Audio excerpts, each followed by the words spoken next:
មកស្គាល់សញ្ញាព្រមានទាំង5លើរថយន្តដែលអ្នកបើកបរឧស្សាហ៍ជួបមានដែលឆ្ងល់ទេភ្លើងតូចៗដែលមានរូបរាងនិងពណ៌ផ្សេងគ្នាក្នុងកុងទ័ររថយន្តជាសញ្ញាអ្វីតាមពិតទៅក្រៅពីផ្ដល់ព័ត៌មាននានាទាក់ទងទៅនឹងយានយន្តភ្លើងសញ្ញាទាំងនោះក៏អាចបង្ហាញពីបញ្ហារបស់រថយន្តកំពុងតែមាននោះដែរតែយើងមិនអាចមើលស្រាលបានព្រោះវាមិនត្រឹមតែធ្វើឲ្យថ្លៃចំណាយក្នុងការជួសជុលបានខ្ពស់ប៉ុណ្ណោះទេតែថែមទាំងអាចធ្វើឲ្យយានយន្តដំណើរការមិនប្រក្រតីហើយអាចបង្កជាគ្រោះថ្នាក់ផ្សេងៗបានក្នុងពេលបើកបរភ្លើងសញ្ញាទាំង5ដែលបង្ហាញពីព័ត៌មាននិងបញ្ហាលើរថយន្តមានដូចជា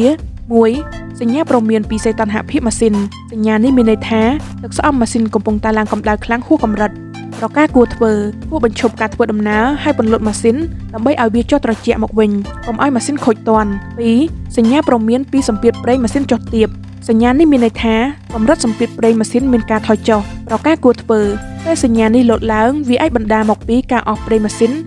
ឬបញ្ហាធ្ងន់ធ្ងរណាមួយបើសិនជាសញ្ញានេះលោតពេលកំពុងបើកបរអ្នកគួរតែរកកន្លែងសុវត្ថិភាពហើយជប់សិនព្រោះបញ្ហាអាចបណ្ដាលឲ្យខូចម៉ាស៊ីនរថយន្តជំហានបន្ទាប់គឺអ្នកត្រូវហៅជាងរថយន្តមកមើលថាតើវាមកពីកម្រិតប្រេងម៉ាស៊ីនឬក៏មានបញ្ហាធ្ងន់ធ្ងរណាមួយ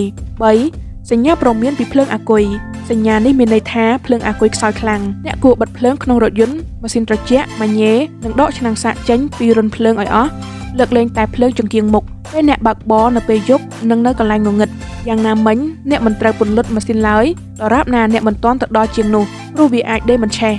4. សញ្ញាព្រមានពីហ្វ្រាំងសញ្ញានេះមានន័យថាអ្នកអាចនឹងភ្លេចដោះហ្វ្រាំងដៃឬក៏ខ្វះប្រេងហ្វ្រាំងឬក៏មានបញ្ហាហ្វ្រាំងធ្ងន់ធ្ងរប្រការគួរធ្វើប្រសិនបើពេលបើកបរភ្លើងសញ្ញានេះលោតភ្លឹបភ្លែតប៉ុន្តែអ្នកគ្មានអារម្មណ៍ប្លែកក្នុងពេលជន់ហ្វ្រាំងទេនោះអ្នកអាចជិះទៅរកយានដ្ឋានបានប៉ុន្តែបើភ្លើងសញ្ញានេះភ្លឺជាប់តែម្ដងអ្នកគួរតែឈប់រថយន្តមកយករថយន្តអ្នកទៅយានដ្ឋានហើយ 5. សញ្ញាព្រមានពីពងសុវត្ថិភាព